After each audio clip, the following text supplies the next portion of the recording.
Very good morning to all the students present here, and good morning, Abhishek. Thank you so much for actually accepting our request and coming to our particular college to take up this particular session. Students, I would like to go ahead and introduce Mr. Abhishek Reddy, who is an entrepreneur and a founding partner of Capital Wizards.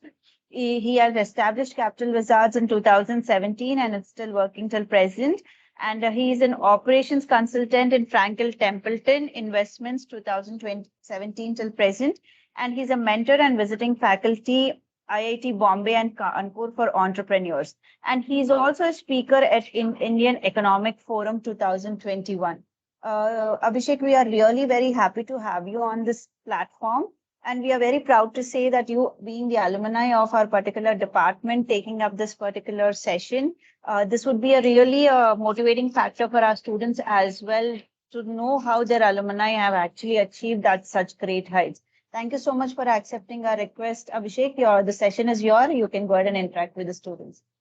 Perfect. Thank you, Thank you. Abhishek. Thank you so much, ma'am. Good morning, everyone. I hope uh, this is a good Saturday for you guys. I think I would like to use this as an opportunity to enlighten you guys with something that has always fascinated me as a entrepreneur, as a 18, 19-year-old student when I joined Bhavans for the first time. So. To begin with, there are, first of all, I'd like to clear three very big misconceptions about, venture capital and angel investments and all of these, uh, you know, fancy words right off the bat. So, yes, these are good ways to raise money. They are good platforms to, showcase your idea, showcase your product, whatever you're working on. And if you have a zeal or an, a thought process of becoming an entrepreneur, then these are a few ways you can actually raise money for your business. But the few things that I would like to, as I said, I'd like to clear right off the bat is that they are not conventional. They are very ruthless ways of raising money, and they definitely can be sometimes very deceiving. I Abhishek, am a part. I'm sorry to interrupt. Could you please on your video if it is possible? Yeah, sure, ma'am. I'm just Yeah. trying to figure out while I'm doing the session. So just give me a few minutes. I'll try to get that done. Okay, then. Thank you. Yeah. So just to give you a quick background about where I come from. So I've been an alumni from for Bhavan's 2015 BBA and then 2017 MBA. Post that, I finished my FRM while I was working and simultaneously doing my running Capital Wizards alongside two other people who are alumni of Bhavans as well. So, Mr. Karan Bhargava and Ruben Thomas, both are from the BCom batch 2015, and it's been a wild ride. I can certainly give you that. I mean, COVID was not easy. Although we expected COVID to be a point of time where even our businesses would shut down, but quite frankly, it happened the opposite. We found a lot of traction in those 2 years, and the traction still continues to grow. So, fortunately, unfortunately, it worked out the best for us. But it also worked out really well for the overall startup community because it showed how resilient startup ideas can be, how irrespective of whether a pandemic, uh, a holocaust, or whatever you can say, that these big events which are once in a century kind of an events happen, they can still find ways which are very you know nuance specific, and they can still have the ability to survive when the world is against them. So uh, it's a wild ride, being an entrepreneur. It's not easy. And I can definitely tell you that if you're planning to become an entrepreneur, you have to understand that there is going to be an extreme amount of grind. This is not a 9 to 5 job that you take up. Uh, this is this is your baby. This is your business, and this is your idea, so you have to stick to it irrespective of the circumstances around you. If you're that motivated, again, if you really want to do this. So I would like to bring out this session to be a little more interactive between you and me, as in the students, the faculty, and me. So I'd like to ask, does anybody have any clue, without googling, how many startup unicorns, and when I say unicorns, any company that has a billion-dollar valuation, exists in India currently? Anybody can answer, or you can just put it up in the chat box.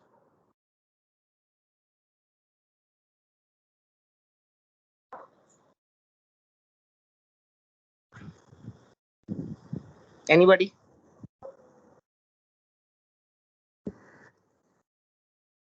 Feel free to answer. You can unmute and answer. It's fine.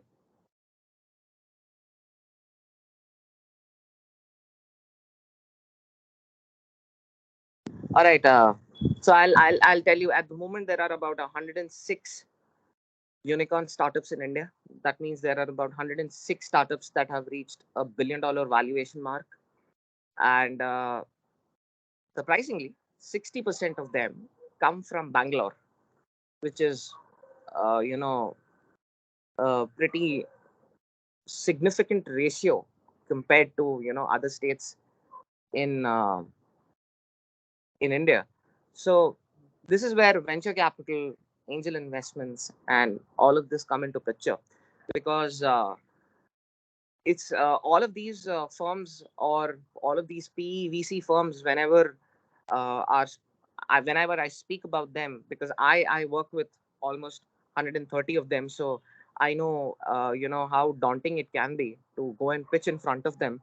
But I can definitely tell you one thing, that at some point you would need these firms to play a role, because not only they help you with uh,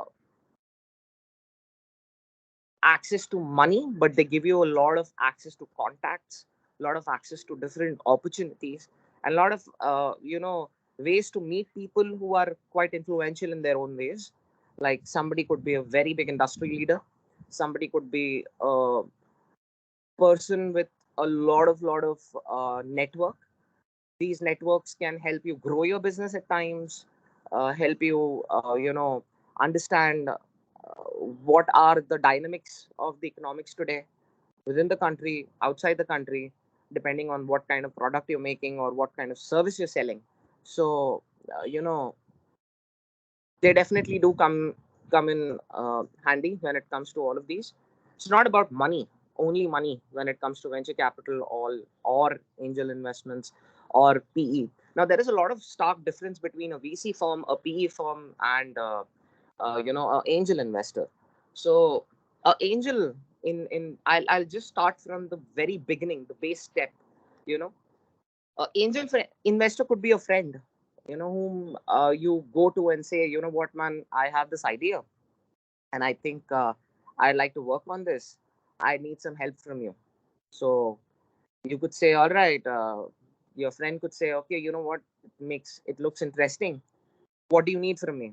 I would say you would say, all right, I would need at least 1 lakh rupees to start this business. That would help me set up my a website, give help me work on my MVP. MVP is nothing but a minimum viable product, or a minimum viable service. Again, falls under the MVP bracket, but yeah. So you go to him, he agrees, and he gives you that 1 lakh. So congratulations, you've just landed your first round of funding. So that is the angel round.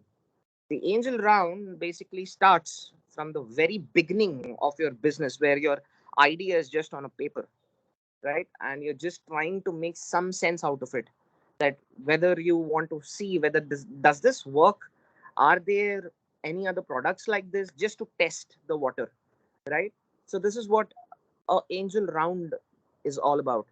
You start with that bare minimum amount. Your friends, your family, anybody could be an angel. And again, there are specific people who act as an angel investor who have excess capital with them, which they would like to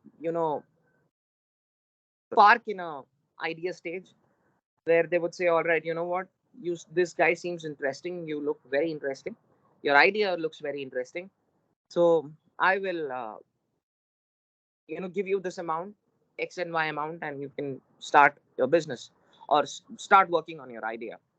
Now, once you've developed your idea, once you've made your product, made your MVP, that is the minimum value, it's a prototype, right? So once you're done there and you can see that, oh, okay, my idea actually works, it works in reality, now I need to scale this.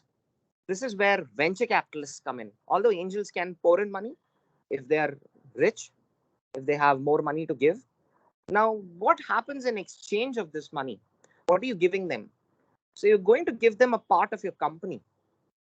When I say a part of your company, for example, if three of you or two of you have started a company, it would be split into 50-50, 70-30, whatever the comfort ratio you have between you and your partners, or you and your other friends who've thought to start a business. When you begin starting your business, this becomes your cap table. What I mean by cap table is your capitalization table. Now, what happens is that uh, these cap tables are used as a reference to understand the stake division between your partners, your friends, whoever you've come together and started the business with. So this cap table is a good point of reference to understand the dynamics within your firm. So for example, if I say there is a cap table that shows a percentage distribution of uh, the stake between two people as 80-20, then it's a sign of concern, because 80-20 is something that I am not very comfortable to look at, or either of the angels or VCs are either very comfortable to look at, because that means that there is one person who believes within the firm who's giving 80% of his time, and the other person is only giving 20, but is still on the paper. So what is he doing with 20% if it is not really contributing? Nobody wants to see a cap table like that. So the first mistake that most of the entrepreneurs do, or most of the first time startup founders do, is to make cap table very selfish. So whenever I see such a cap table, the first thing that I do is I don't even look at their pitch, because I know that if I take them to my pool of investors, they're going to reject it anyway. So the first advice that I would give to first time startup founders is to make your cap table look attractive. Make everyone be equally involved within the business. Everyone should have some kind of a skill set that they're contributing to business. Um and if if X person has developed the idea, doesn't mean that it belongs only to him and the others are just part of the boat. Doesn't work like that. So make sure that whenever you're doing that, your cap table is short, crisp. Everybody owns a certain percentage that can be justified to their skill set, and they are actually contributing. Nobody likes to see somebody on a paper and then not really contributing to it. So that is one real good advice that I would like to give you. Coming back to what happens after the angel round and what happens to your cap table is, you've raised your money from an angel. You can continue to raise with them, or you can move to a better stage where you get access to more opportunities, more dynamics. You can more get a stage where you can actually showcase your product or your service to more number of people, and that opportunity is given to you by a VC firm. Now, these VC firms actually work on a principal and engagement specialist concept. So what happens is that there are For example, if I set up a VC firm, what I do is that I go to 100, 200 of these angel investors. I say, you know what, working individually is doesn't seem right. What you do is that you park some of your money with us, and we will go and find investors. Find startups. We will work on, you know, getting the startups into our pool. We will put money in on behalf of you. And when 200 of these or 100 of these come together, the investment money actually becomes quite large. So let's just say that every investor has 1 crore to spare. Combine 200 of those, this fund has now acquired 200 crores of, you know, investment pool. So now you're going to be, this fund is looking at investing 200 crores. And how they work is they charge sort of a premium over, investment in a startup. Let's just say that there is a one startup that comes out of Bhavans. I am a VC. You come to me, I say, okay, you know what, you want 1 crore, I'll give you the 1 crore. I want 10% in exchange of your equity. So I give you that 10%, and you give me that 10%, and I give you that 1 crore. Additionally, when I give you that 10%, not only the VC firm becomes the owner of the percentage, but for example, 10 can be bifurcated into 5, and then the rest of the 4% can be given to those angel investors from whose pool money this money has come out. So, for example, 25 lakhs comes out of 4 different investors each, and then this 1% will be distributed 1% between 5 or 20 lakhs into that ratio. You can do that math, and that 1% will be given to them. So you're basically, now your cap table is looking 50% of between 50% being owned by one primary guy whose idea this was, 20% by another founder, and 20% by the third founder, and then 10% by a VC firm, and a VC firm which includes 5% by different five angel investors. So initially, when you had only 3 people on your cap table, now you have how many? You have 5 plus 6 and 3, 9 people on your cap table. So that is a big board now. Now you're not alone anymore. It's not only you, the way you do your business is going to impact. It's somebody else's money involved now. So what happens is that once you sign up to this angel round, post your angel round with a VC firm, this you can call as post angel round or a pre-seed round. So this is a pre-seed round basically. So seed investment is nothing but somebody who gives you capital to, start your business. That happened in the angel round. Angel round is also called as a pre-seed or seed round. Well, a lot of VC firms nowadays in general are investing in pre-seed rounds. So technically, angel rounds don't exist anymore, but just to give you a background. Other than that, after you have successfully used the money, you have a working prototype, and now you have made out of that prototype 10 different products, or you've acquired 2 clients if you're offering a service. Now comes the point to scale. Now, when I say point to scale, is to make your business grow from 2 clients to 10 clients. How would you do that? How would you would need more money, because I can tell you for sure that getting 2 clients, you're not going to be able to repay that 1 crore or that angel round amount that you've taken from the angel investor initially to start your business or to develop your product or service. You can't repay them only by your stake. So, and tomorrow if they come and ask that, they want to exit the business, you won't be able to repay them. So now you need more money. So what do?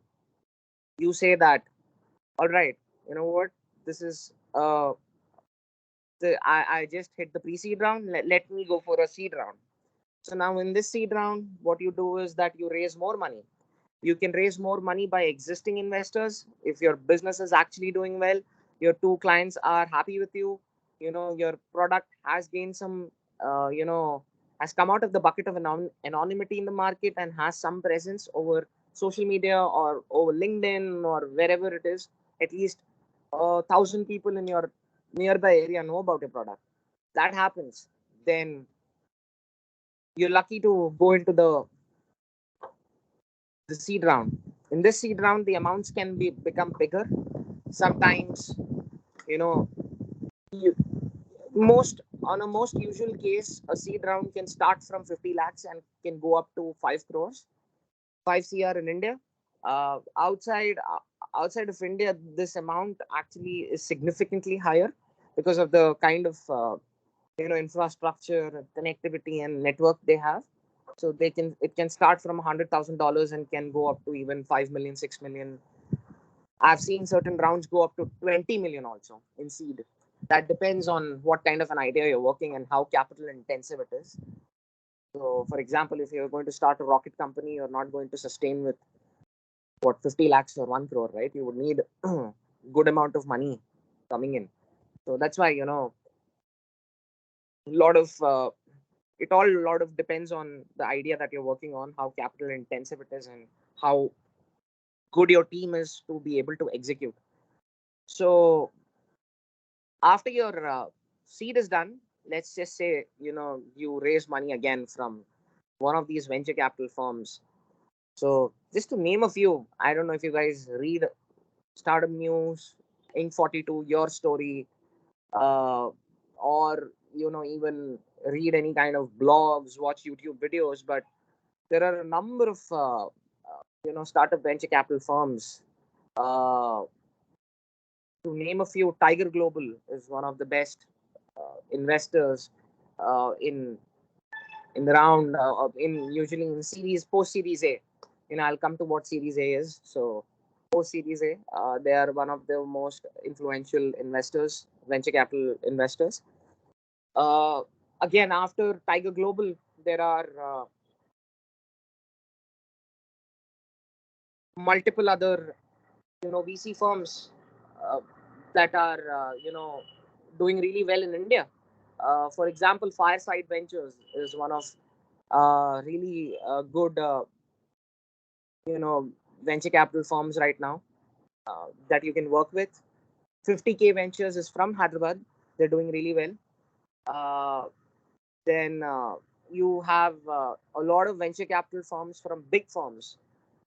These big companies have their own venture capital units. So, like Adani has Adani Ventures, which invests in startups. Then you have Reliance Venture Capital, which is investing nowadays in a lot of startup technology, a lot of tech-based products or services that are being offered these days. Now, these venture capital firms can be sector agnostic. When I say sector agnostic, that means that they only have a specific sector they would like to invest in. So you have to be really careful when you approach a VC, because that venture capital firm might not really be interested in investing your product because or your service, because then they don't have expertise in that sector where you're working in. So always target those VCs to raise money which are investing in that sector. Now, this information you can find on their websites. You can find from their founding partners or their principal partners on LinkedIn. They usually post that kind of content there. So you can do a little data scraping from LinkedIn and you'll find this data. Uh, Other than that, you can always reach out to guys like us. We definitely can help you, give you all of this information, certainly for a cost. Nothing comes for free.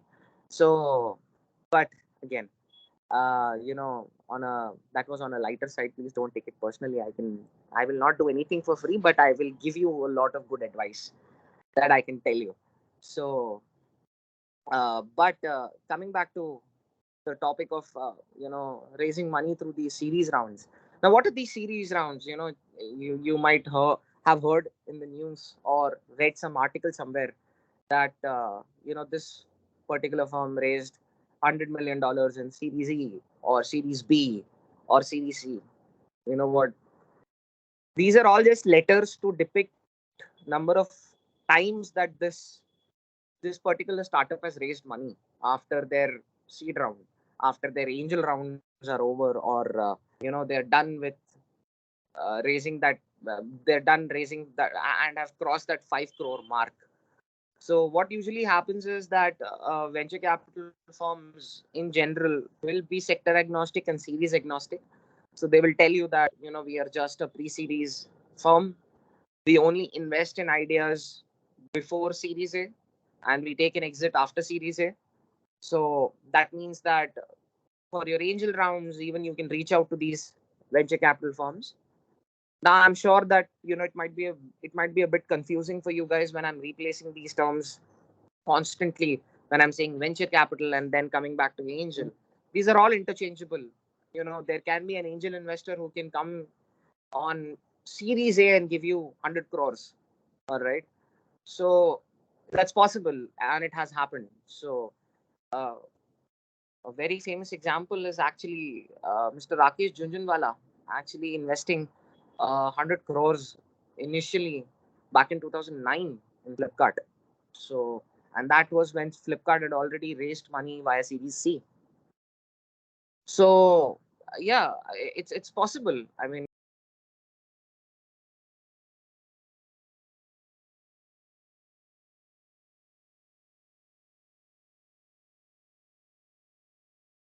Abhishek, you're on mute, beta. hello. Yeah, Abhishek, right. Yes, we can hear you now. Yeah. So, I mean, I'm not sure where I got muted or where I was, but coming back to like what I was talking. So, venture capital and angel investments can be interchangeable. You might get confused when I'm using these terms again and again over different series rounds. It's quite okay to get confused because yes, it can be confusing at times. The thing is that it doesn't matter.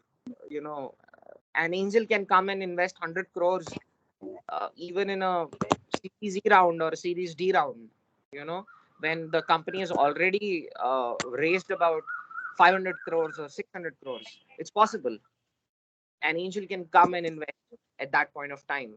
These words or these nomenclatures given to people like that, an angel is because they are somebody's angel. They're just coming in with a lot of money and network and contact and saving the business or helping them grow. So that's why they call them angels, right? So yeah, these terms are interchangeable. But what's not interchangeable and where the dynamics change within the market is when you move from a venture capital firm to a PE firm. Private equity players are there. There are a lot of them in India. They are registered under the AIF category 2 and 3. One also at times, but that depends on the kind of business that they're running. So, alternative investment vehicle is what I would say. Or alternative investment fund under the SEBI Act. I don't know what act it is, but yeah, certainly under some act. So there are three categories of these funds: AIF 1, 2, and 3, where different types of AIFs come together and establish themselves as either a venture capital firm or a private equity firm. Now, private equity firms, the name says it, right? Private equity. They don't invest in public companies. They invest in companies that are private. They are privately owned. They have, you know, a very recent history of operation. No PE firm actually goes and invests in those companies which are running from the last 50 years. And it's a privately owned company. So that doesn't happen nowadays. So the history of the firm is at least 8 to 10 years. Raised a few rounds already from the venture capitalists or venture capital firms, angels. That's when the PE firms come to the picture. But to give you a background again, after you're done with your Series A, that is after all your seed rounds, you have gained some traction. Now you're working with 5, 10 customers. Your product has shown some value in the market. Now what happens is that you need more money, you need bigger chunks of money, and you're willing to go uh, give more, equity out of your cap table. Earlier you were giving 10%. Now you're saying that, not 10%, I can give you 15, but that 15 is again depending on whether the founder wants to dilute their equity, or is it the other venture capital, other VCs who are part of your cap table, or other angels who are part of your cap table willing to forego that money or forego that stake and, make their quick buck and get out. So, yeah, that's possible. So you give them a exit option. So when you're raising Series A, you can give an exit option to your angel investors. You can say, all right, I'm getting 30 crores from this particular venture firm. If you would like to, exit the firm, your 5%, I can give it to the uh, incoming VC firm, and your 5% now over the years with time value of money, with your initial 50 lakhs being this much, now being 30 crores, there is a ratio to it. There is a complex formula that is used. And then you derive your valuation, and based on your valuation, you can give him, let's say, 1.5 crores or 2 crores or 3 crores, whatever your current valuation is posted at. And then you can, give that person or that angel an exit, and then onboard your new venture capital investor or your new venture firm that you've partnered up with in exchange of your equity. So before I go further, if you guys have any questions, this would be a nice time to, stop, pause, ask me anything that has been not so clear so far. If you have been confused, you're thinking, all right, this is one aspect I didn't understand. This is the time you can go ahead and ask me. I'd spare a minute for that.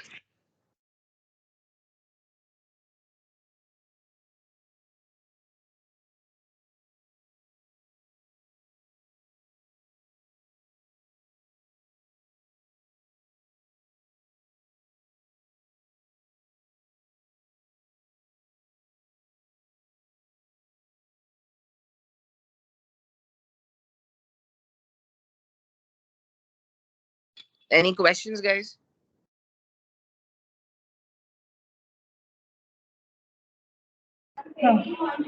First నాకు ఇచ్చేయండి original అవన్నీ.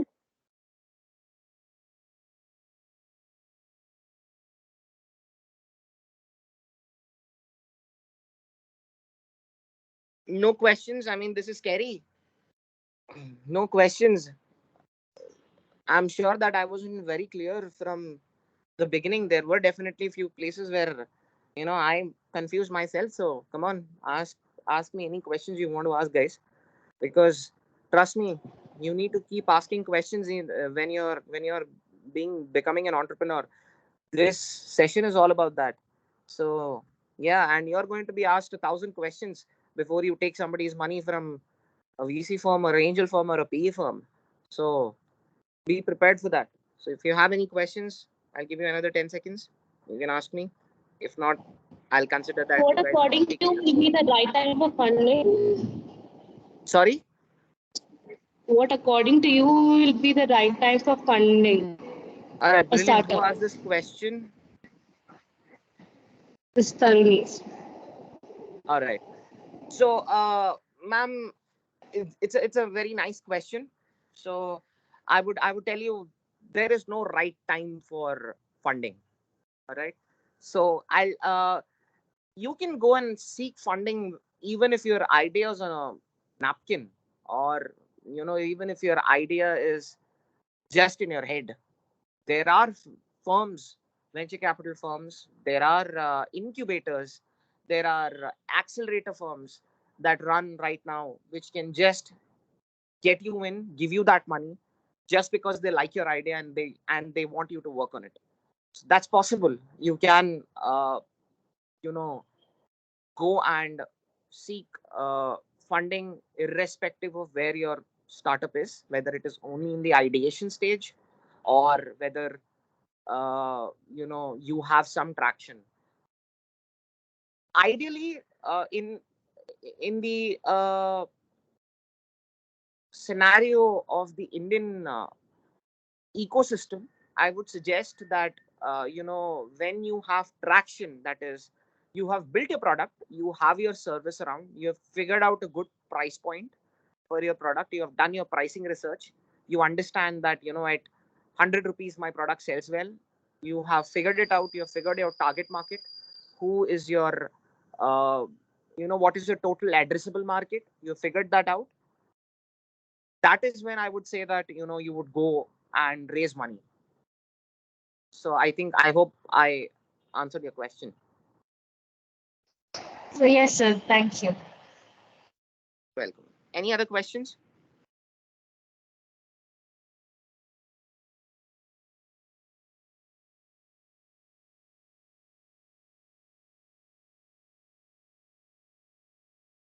All right, moving on. As I was earlier speaking about these series rounds, so I'll structure it a bit more and I'll tell you what these series rounds are all about.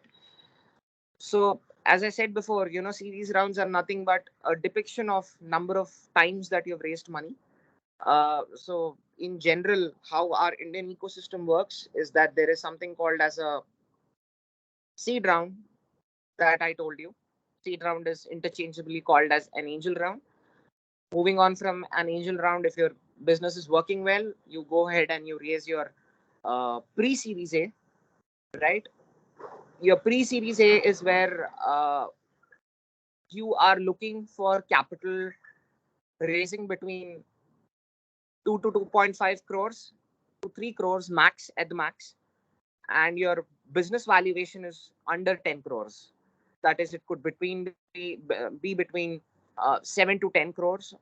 Sometimes it can actually reach up to 12, but ideally, in ideal circumstances, your business valuation should be below 10 crores. That would be pre-series A. In series A, your valuation can shoot up beyond 20 crores, your business valuation, and you can actually start looking at raising anywhere between 3 to 5 crores. That is, this money is required for your operational purposes, not for exit. No, usually nobody takes an exit during series A. It's very rare to see an exit during series A. After you're done series A, you can either do a series B. Now series B is where your business valuations are looking beyond 20 crores, ideally up to 50, and you're raising anywhere above 10 crores to 20 crores. So your bracket is between 10 to 20. These are absolutely uh, you know approximate figures that I'm telling you. This is how the business world outside works. So this is after 5 years of experience within the industry. I can tell you the brackets. I'm telling you the brackets based on my experience. So 20 to 50 is where your series B starts.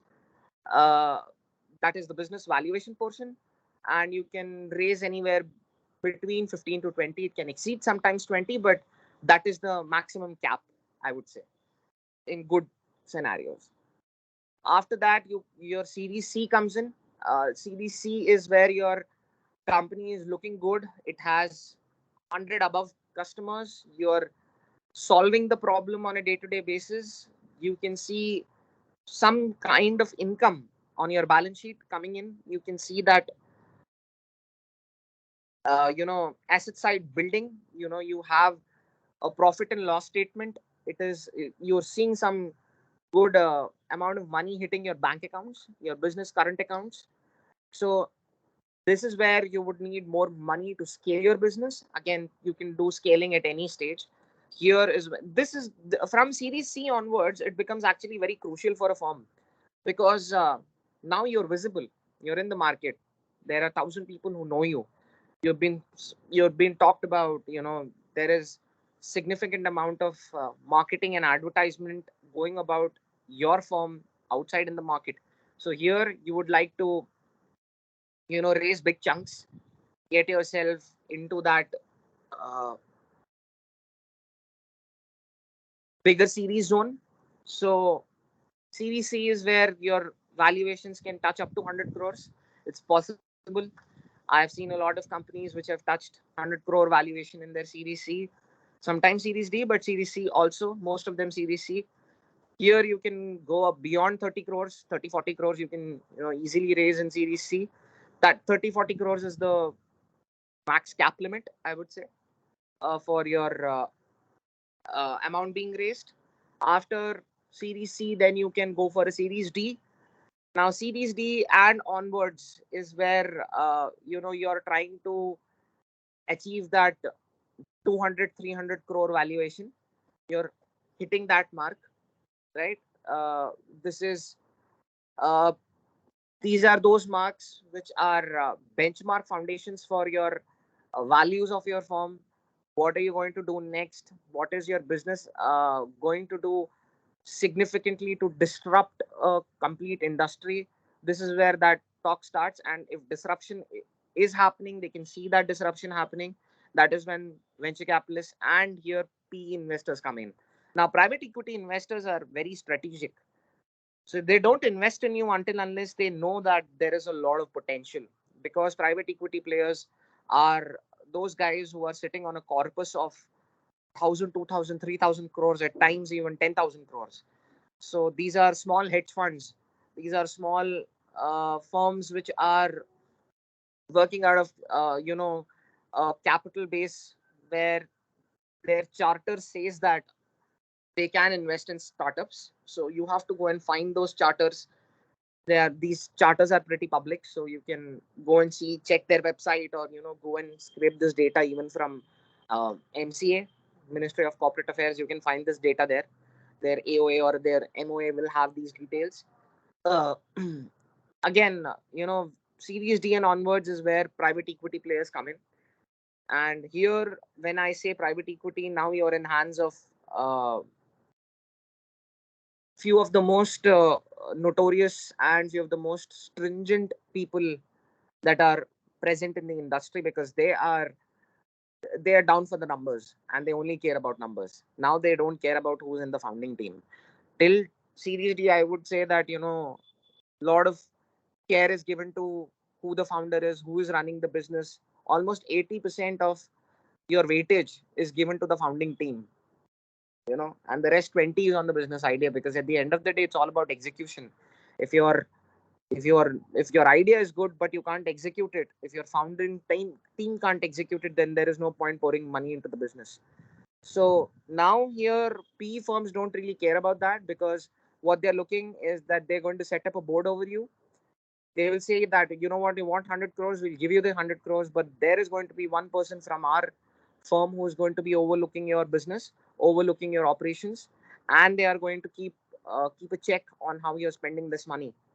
So at any given point of time, if they believe that the founding team or any founding member is not fit, is not helping the execution of the business value or the business idea, you can be replaced. And trust me, it happens. uh, if it can happen to a guy like Steve Jobs, even when the company was listed, it can happen to anybody, even in the private space. I'm sure most of you must have heard the big controversy that happened with Ashnir Grover, who is the founder and CEO of ex-founder and CEO of BharatPe. Now, I think an executive chairman who has really no powers. He was removed because the private equity firms that were invested in BharatPe were not really confident of his leadership skills anymore. So it is possible. So, make sure that whenever you're reaching these rounds, private equity rounds, you are committed to what you're doing. You exactly know what your values are, and you stick to your guns. And you have a immense amount of clarity over what you're doing. Now, I'll just, I'm sure that we're, coming close to the session, but a quick coverage. Private equity rounds start after Series D. I've never seen any private equity round happening before. So these are actually big $1 million investments. So these will happen after your Series D only. And then, finally, it can go up to any series level. It can go up to Series G, F, until unless you as a founder or your founding team decides to take your firm to an IPO, the way Paytm did, the way Zomato did. So these were all a decade-year-old startups, and now are are public companies. So it's all final stage is your IPO, and before IPO, these are all your private uh, methods of raising money. Now, few things that I would like to tell, and this would be the most important part of this conversation, is what do these venture capital firms and PE firms and startup, angel investors initially look at when they are investing in your business, right? The first few things that they look at is the founding team. How strong is your founding team? You can't go to a venture capital firm or a angel investor who is, experienced in the market and say that, I am a finance graduate, but I am doing something in supply chain. It raises a lot of red flags, because either you have to justify them that you have experience in supply chain because of your past background, or somebody in your team has a lot of experience in supply chain where you're trying to disrupt that industry, or trying to develop a product or a solution or a service that you're planning to offer in that sector. So it is very important to see what your founding team in general has an experience of. If you are four guys who are graduating out of uh, doing MBA finance, then I would suggest that, do something in the financial sector. It is easier for you to market yourself and show that you have that kind of knowledge which you can use or leverage to build that product. It's very impractical to see somebody from HR or marketing trying to develop a fintech product. It's possible. I'm not saying it's not possible. There are outliers in every business. There are outliers in every field. But to convince somebody who has never seen you before or has never even heard you, he's just looking at your CV and trying to understand who you are. At that point of time, having relevant experience on the book is far more helpful. That is one very good piece of advice that I would give you, because these are few mistakes that I often see a lot of startup founders making. The other thing would be perfect your idea. I mean, at least till the MVP stage, perfect it. Be ready for all kinds of questions, and they can be negative.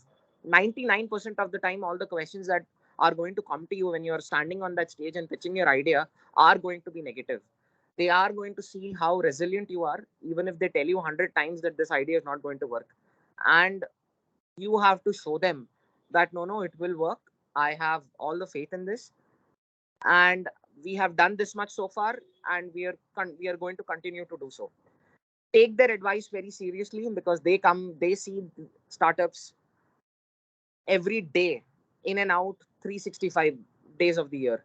So take their advice seriously. They are experienced people. Try to understand where they're coming from, and again, do not get aggressive if you're on a pitch, because the moment you become aggressive, it not only shows that you're too overconfident about your idea, but you will not be willing to listen to them if they give you some strong advice which is against what you have to do in general, which might end up saving your business actually. So that could be a way where you could lose out on actually bringing money into the business. So never be aggressive. You are going to face criticism at every point of your time, when you are an entrepreneur especially. So that will keep happening. So stick to your guns, but again, be humble at the same time. Listen, take feedback. It's when in a startup world, it's all about listening and absorbing as a good amount of information you can, because that is going to help you somewhere, rather than you being aggressive and you being way too upfront. That can actually trouble you, but can help you sometimes. Use it when it's needed. That I leave it upon your discretion. The final point that I would like to tell you is, uh, the most amount the uh, biggest mistake that most of the startup founders do, actually, they come up with these factual numbers on their pitch decks. They say that this particular industry is a $5 billion industry, or a $10 billion industry, or $100 billion industry for that matter. uh, if the numbers are factual and you can't back those numbers by any research, you have lost. You have basically lost the opportunity to raise money. So be very, very careful on the numbers that you're putting on your pitch deck. Don't flaunt or don't overdo anything. If your industry, your total addressable market that you're addressing is, let's just say, $1 billion market, then say it is $1 billion market.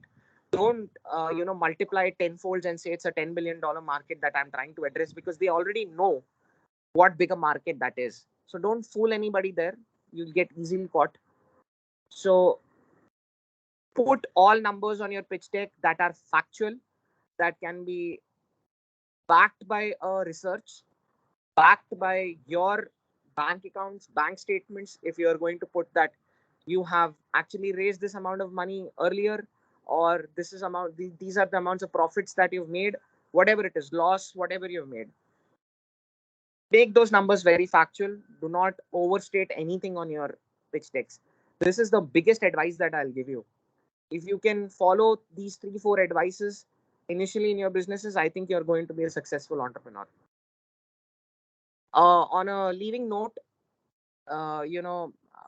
as the introduction was already given, I'm part of Capital Wizards. You guys can hit me up. My email ID is with ma'am.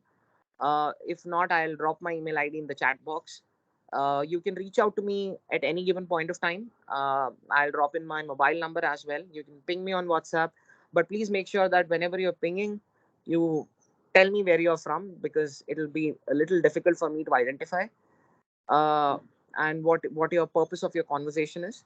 So if you guys are working on any idea, if you guys are already onto the path of developing something, me and my team, we would be extremely happy to have a look at it, give you some suggestions around it, try to help you develop that product, and if we really like it, we will take you to our investor pool to help you get funded. And that's all my time is. Thank you so much.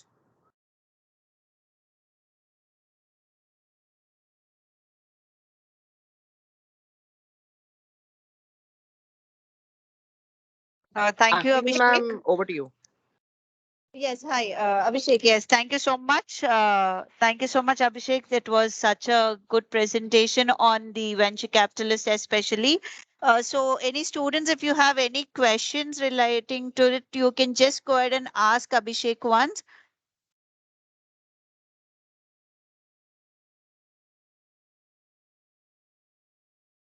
Or you can actually type it in the chat window as well. Yep.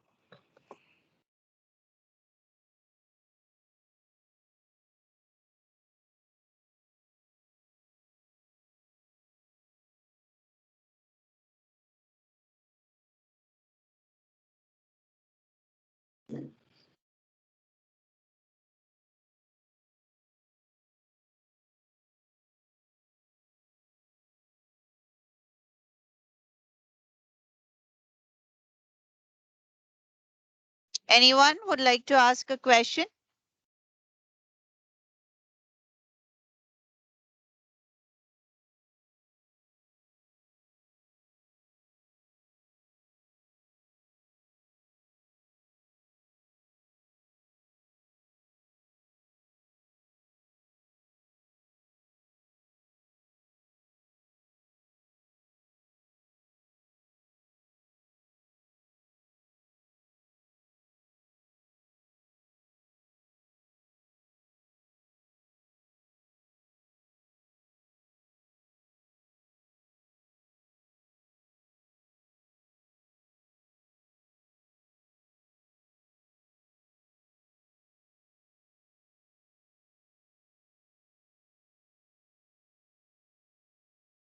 All right, if there are no questions, you can just, if you are not comfortable asking on this forum, you can actually. Abhishek, I think so. There's one question which the students has typed.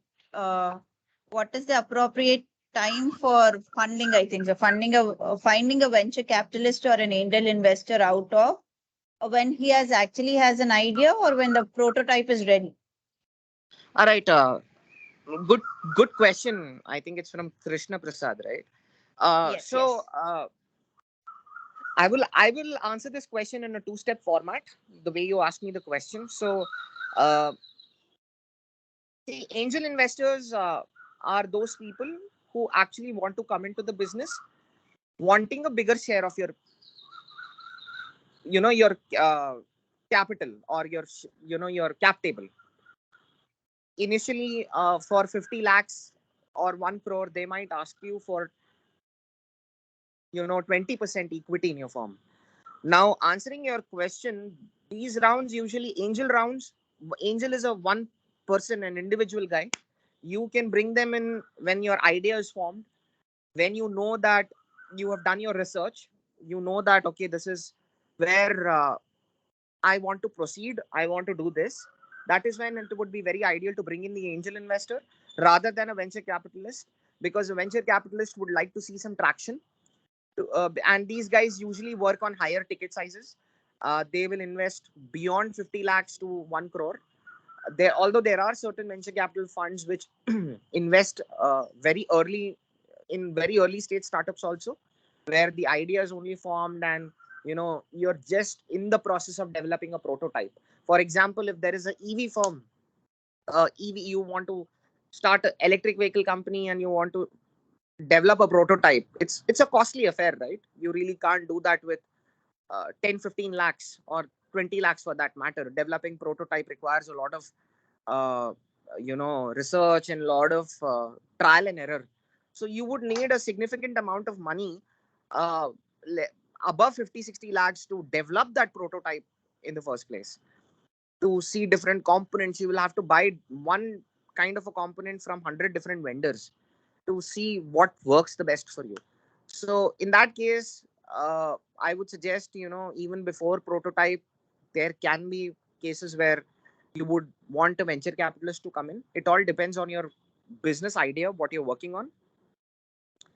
But again, I would say that angel is when the idea is formed, and prototype would be the best time for a venture capitalist. I hope I answered your question.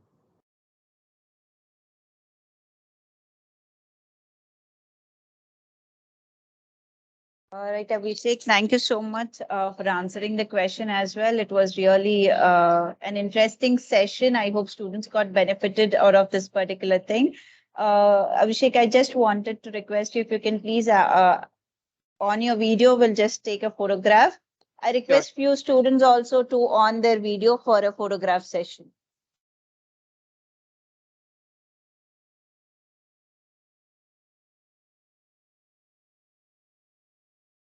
Right, few students please on their video as well.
Interesting to see, ma'am. This is happening live out of the class. Good to know. Yes, yes, it is happening live from the class. Actually, we planned out a live session today, right? So we made them log in from the class itself. I'm extremely sorry. I couldn't really make it. I had to urgently leave for one of the startup meeting only. So yeah, I'm extremely sorry for that. Okay, so thank you so much, but thank you so much for actually taking the session. we would like to go ahead and get associated with you in the future of taking so many sessions like this as well.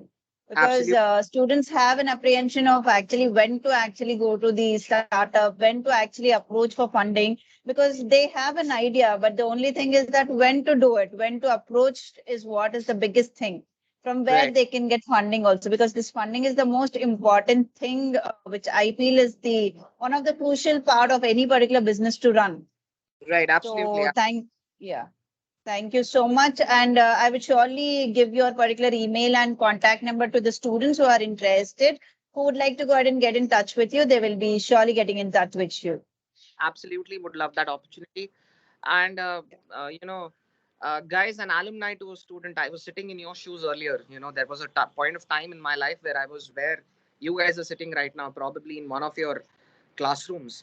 So I'm absolutely stoked to be here.